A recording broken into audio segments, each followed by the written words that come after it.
Hello everyone, welcome back to PLD Disc Golf. Here we have the Greater Peoria Tour, stop number 4, the Panther Open. I'm Payton Drake, and I will be the sole commentator today. But don't worry guys, we got a lot of action for you. I actually have the MA3 division here at Washington Park to give you guys some park-style golf. It's a little bit of a change-up from what we've seen, but I'm sure that these guys will give you some excitement. So, we've got a really windy day actually. It's a pretty windy and cool weekend. So we've been seeing about consistent 20-mile-an-hour winds with some pretty strong gusts. So you can see some putts here from the guys. They'll show you how to fillet lines here in the Open of Washington Park. But just really one of a wide open tracks here, and renowned actually for its windiness here in the Peoria area. So definitely a amateur style course, but we love giving it to you here anyway. So here we're going to actually be starting off on hole 4 of Washington Park. It's a 283-foot par 3. You're just trying to throw something that moves from left to right. You want to miss that little small tree bush thing is the first thing to miss, and then just have something that gently gets to the right. We got a great crew here. So Christopher Lopez, Liam Brown, Mike Rotter, and Justin Lambert. I know 3 of these 4 guys and have played with them in the past. I do not know Mike, so we'll experience his golf here together. So Chris starting us off, he actually goes underneath everything with a forehand. It's a good play, a little bit short. I think circle's edge short. But Chris has got a consistent game all around. And then Liam here, the young gun of our card, is going to be showing us the forehand line as well. And he goes over a little bit, but it cuts out on the inside and it clips those tree branches, so he'll find himself a little bit shorter. But still, there's almost nowhere out here where you can't have a putt at the basket. So just try to throw a good shot, get it in circle 1, and then make a putt. And then Mike definitely showing us some moves, and he tries to go a less conventional route and throw the hyzer backhand, try to skip underneath everything. Now, it looks like Justin's actually going to be doing something similar. This wind is moving right to left, so I imagine it would help with that. So, all right, he's got it. Can it hit the ground and get going? Yeah, that's a good toss, about circle's edge right. So all of these guys will at least have some sort of look at it. Like I said, I'm not even here. I am behind the camera, so I'll have a little bit of commentary too. So hopefully I don't do a double take for you guys and force you to listen to me twice. So a little short here, and Mike just puts it up underneath the basket. You just want to put yourself close, especially out here in the wind. If you're not close to the basket for a good putt, make sure you don't have to putt twice. Get in. Oh. Come on. Yep, that was an excellent bid from Liam. Just trying to, key it all together, get it all put together, I think is what we're going to see here from Liam. Justin, great trust with a tailwind putt, but it doesn't fall in like he was hoping. We'll see if Chris can card the last birdie possibility here. Oh. Yep, it's a good bid. Good putt.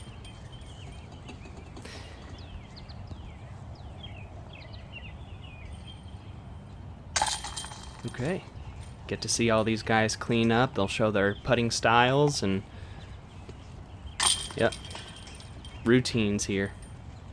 Good show on their part.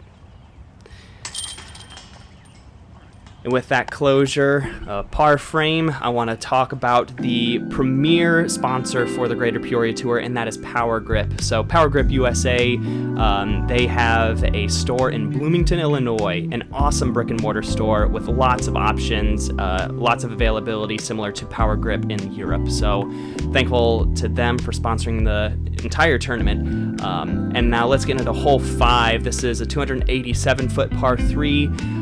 2 routes straight at it with something that doesn't really turn or fade, and then a big hyzer. This wind is a tail right to left, so the hyzer play may be the most commonly thrown. But this straight gap, you just want to throw something that glides and misses the huge pine right there just short of the basket. But I'm not 100% sure what gap Chris was aiming for on that, but He kind of rolls out there to circle 2 left of the basket. Looks like Liam is doing the big hyzer here.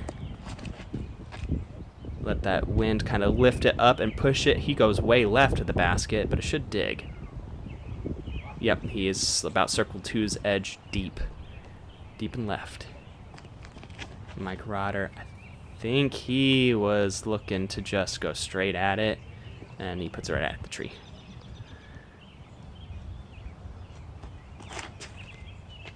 Justin goes straight at it too.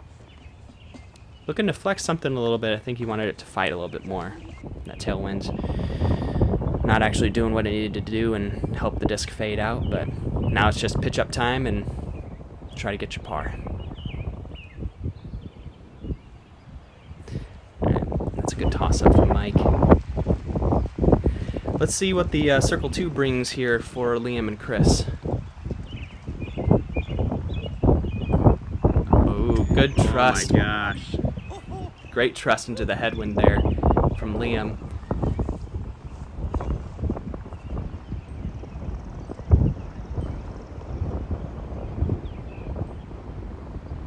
Oh, and Chris is standing and delivering, just letting the disc kind of glide on the air, and it lifts up, similar to Liam's, and just skips off the top. There's that drop. It looks like the drop from hole 4's putt got put onto this one for Justin, but yep, good cleanup from Chris. Liam needs to do the same thing. And he does, yep. Alright, just some more cleanups here. So you'll notice, yep, everywhere out here at Washington Park, pretty much every single green is wide open within circle 1. Nothing to be concerned with when you're out there on the green, so you're really trying to put something close. And the second major sponsor for the Greater Peoria Tour is Prodigy Discs. They are retailed here in Peoria and also at Power Grip in Bloomington. Prodigy doing great things for the sport. Thank you so much for your sponsorship. And moving on to hole 6, this is now turning back into the headwind, going slightly uphill. It's a 294-foot par 3. I think a lot of these guys will end up having to disc up to a distance driver to sneak out the distance. But distance control is actually kind of hard on this hole, given the headwind, given the uphill nature. If you're trying to get there, odds are you end up leaking a little bit far. Let's see what Chris brings us. Nice and snappy, something that seems pretty straight. He's going to be circle 2, short right. The crest of this hill, if you see your disc kind of go right over that, you've just entered circle 1, essentially. So, wow, really hammered on by Liam, going out wide right. Let's see what Mike has for us.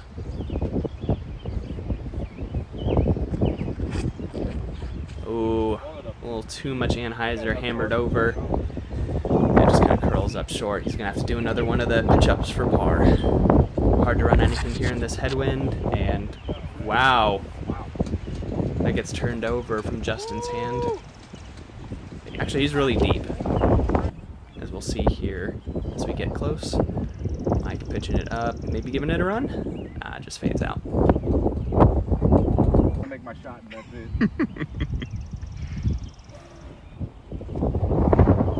And a good little chip up from Chris, keeping it close. Yeah, you hear the wind ripping here in this. And you see it happening. Wow. It just lifts Justin's disc and throws him pretty much to circle 2. Edge. We got about a 60-footer there. Trying to save a par, it's going to be tough. I think that was a bid from Liam. The wind just kind of dropped it down instead of lifting. Yeah, Justin giving it a full run, but just can't quite put it in. We'll clean up here. Nobody's scoring yet, but once again, this is the MA3 division. I know that we give ourselves some grace, and I think these guys will be giving themselves a lot of that too. Justin, it is bogey, but there's still a lot of golf to play, and it's just the first round. And I will also mention I only have the first round coverage for this tournament, so second round wasn't able to make it out, but it still isn't going to keep me from getting you guys some coverage here. So Double Eagle from Bradenton, Florida. Thank you guys so much for kicking up to the tour. Your support is awesome. Hole 7 at Washington, a 268-foot par 3. This is another one where you can go straight at it and just let something die out. We've turned into a tailwind now. Did a 180 reverse from the last hole. Or you could throw something out to the left that ends up coming back right. So the righty forehand is quite common, but like I said, let's see what these guys bring us. Chris going, I think, on the hyzer play, just really challenges the trees there on the right-hand side. You want to avoid that if possible. Throw something over stable, skips up to circle 1. And that wind just keeping the disc on the kind of rolling edge angle. Here's a little left side play. I think he needed to hang it out a little bit further left. But good ground play, and it puts him with the tailwind putt. That's what you're looking for out here.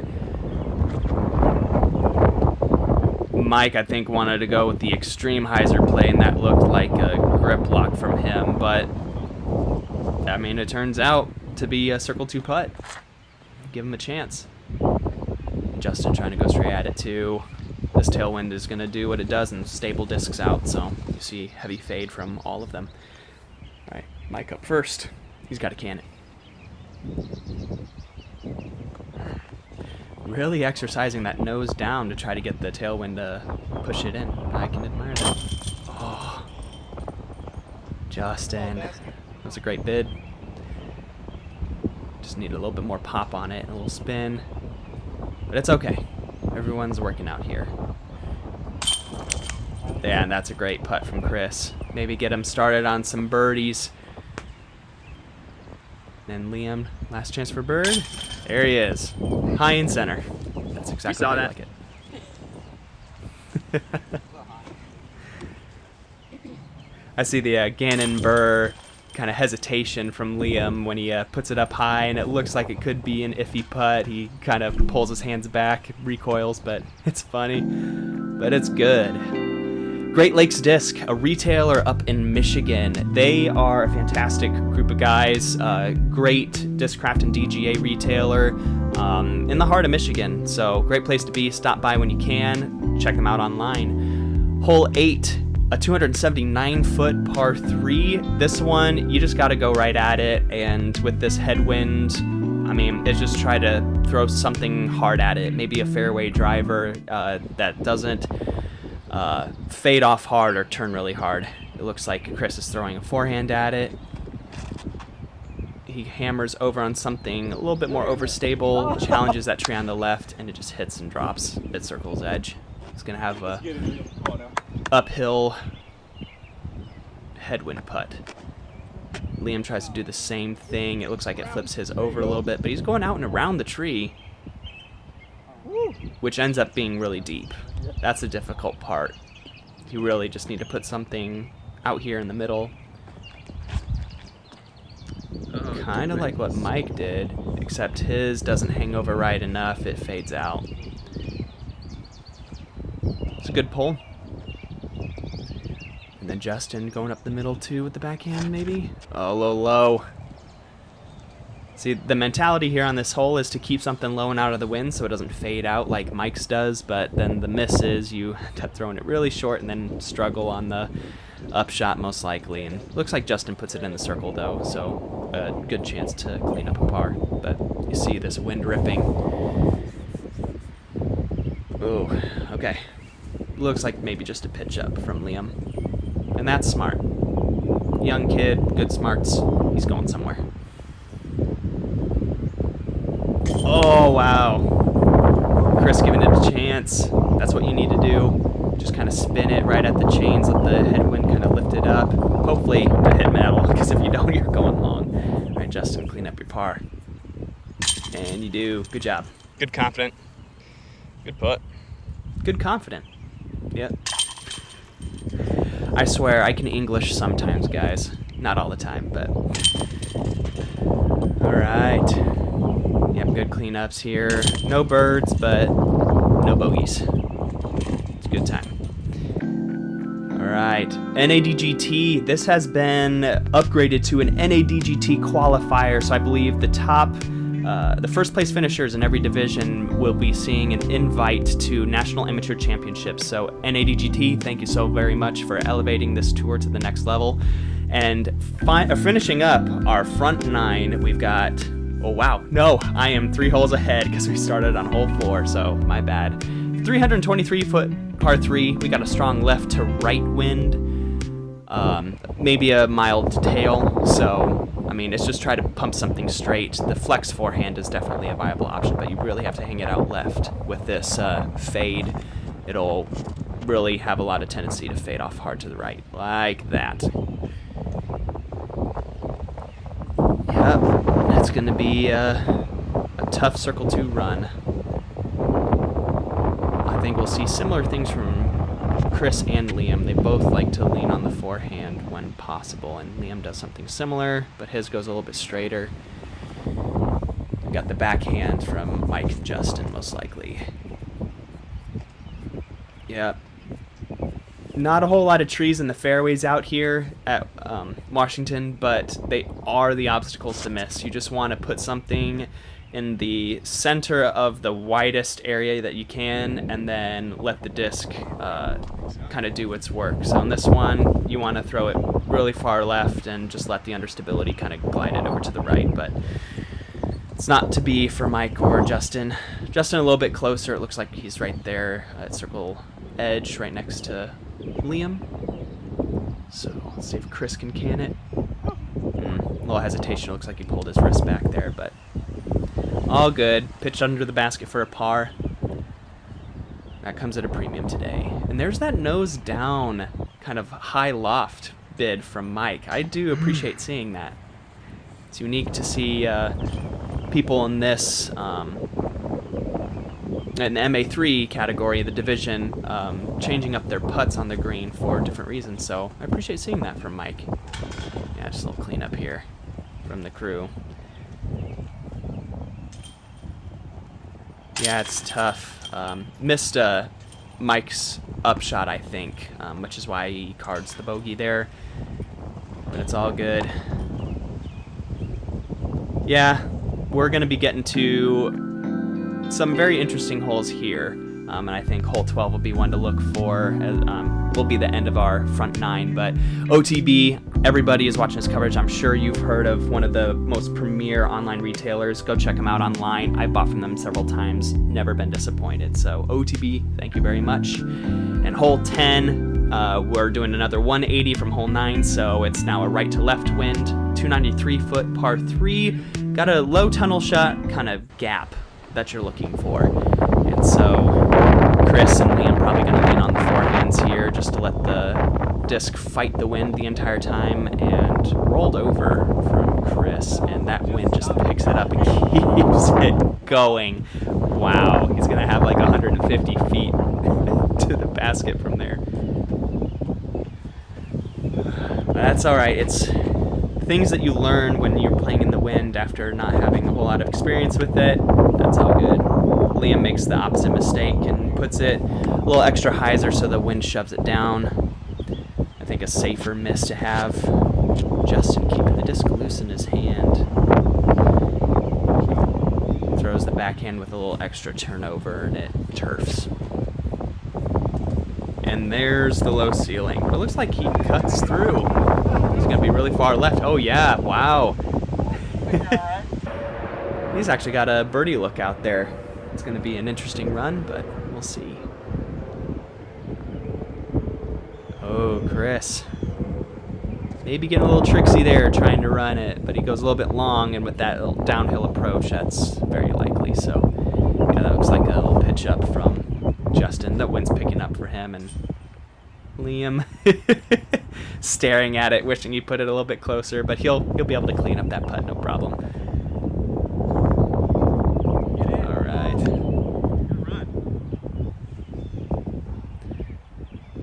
Alright, if Chris can put this in, it's just going to be pars around, and that's fair. Like I said, out here in the wind, it's going to be really tough to score. I would say for the higher divisions, it's not going to be scoring too much under par, but I will say in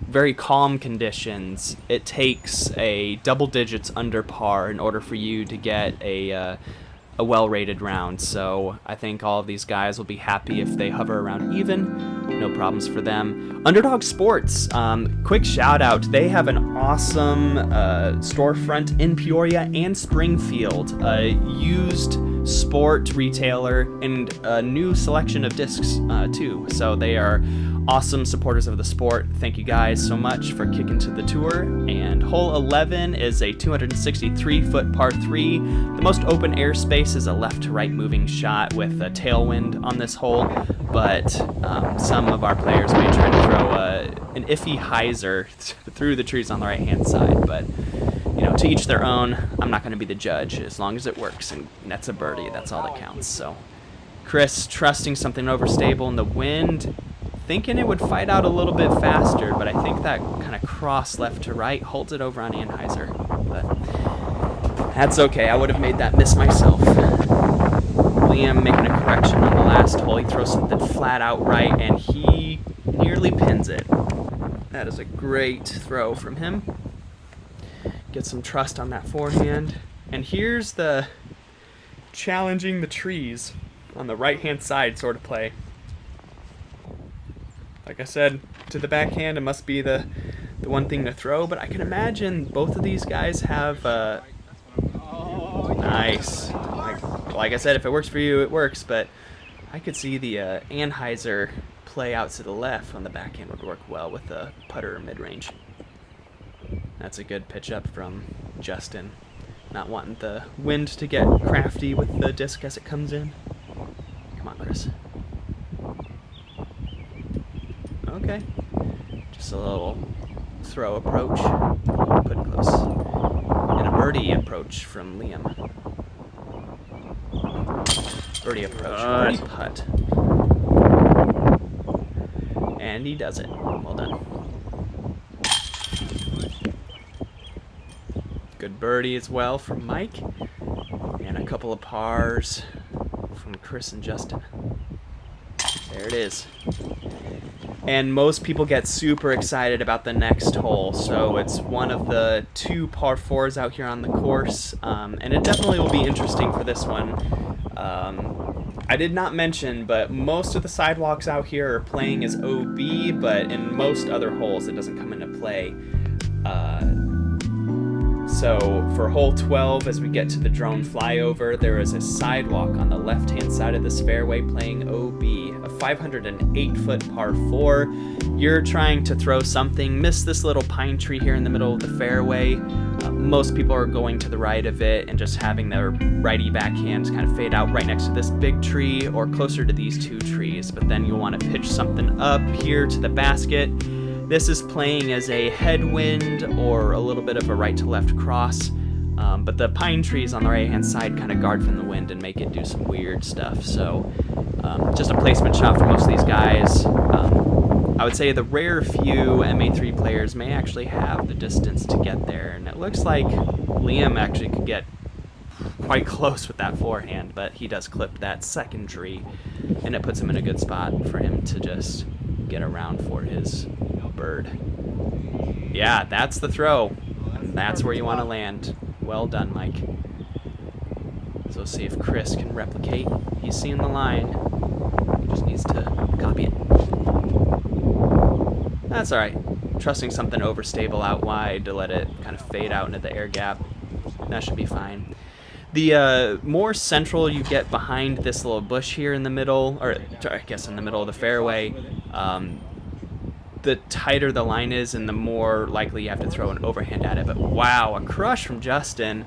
He puts himself like at about the 400-foot mark, right at that tree that marks the last obstacle to miss in the fairway. That was a good shot, and Chris hanging it out a little left. That headwind is just holding that overstable fairway driver is what it looked like. Just held it straight. Liam trying to get right around this bush. Let's see if he can do it. Oh, he goes. Picks up another disc.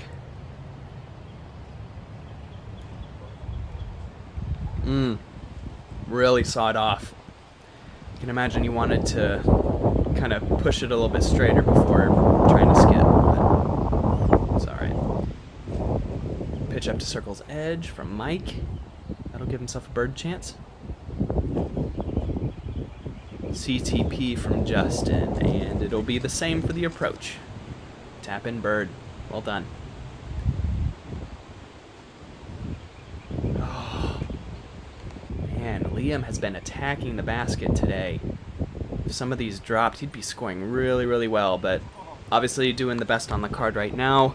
Chris just pitching up. That wind kind of sapped the air out of it. I'm surprised, but it happens, and Mike also pitching up, so pars for 3 and bird for 1. It's about to be expected with the wind as high as it is today, and these guys have a whole nother 9 holes to play today, so we'll be starting at hole 13 on the back 9, but we will definitely have a full 9 for you. So thank you guys so much for coming and joining us for the Panther Open. Like I said, this is the 4th stop of the Greater Peoria Tour. We have 3 more C tiers to hit up before we get to the capstone event, the Greater Peoria Open. So thank you guys very much for coming and watching the coverage. If you guys enjoyed this, please leave a comment down below who you enjoy watching, what you want to see next. All of your feedback is appreciated. And I also want to ask you guys subscribe, like, do all the YouTube stuff, and thank you guys for being here. I've got you guys on the back 9, so stay tuned. Don't go far. See you there.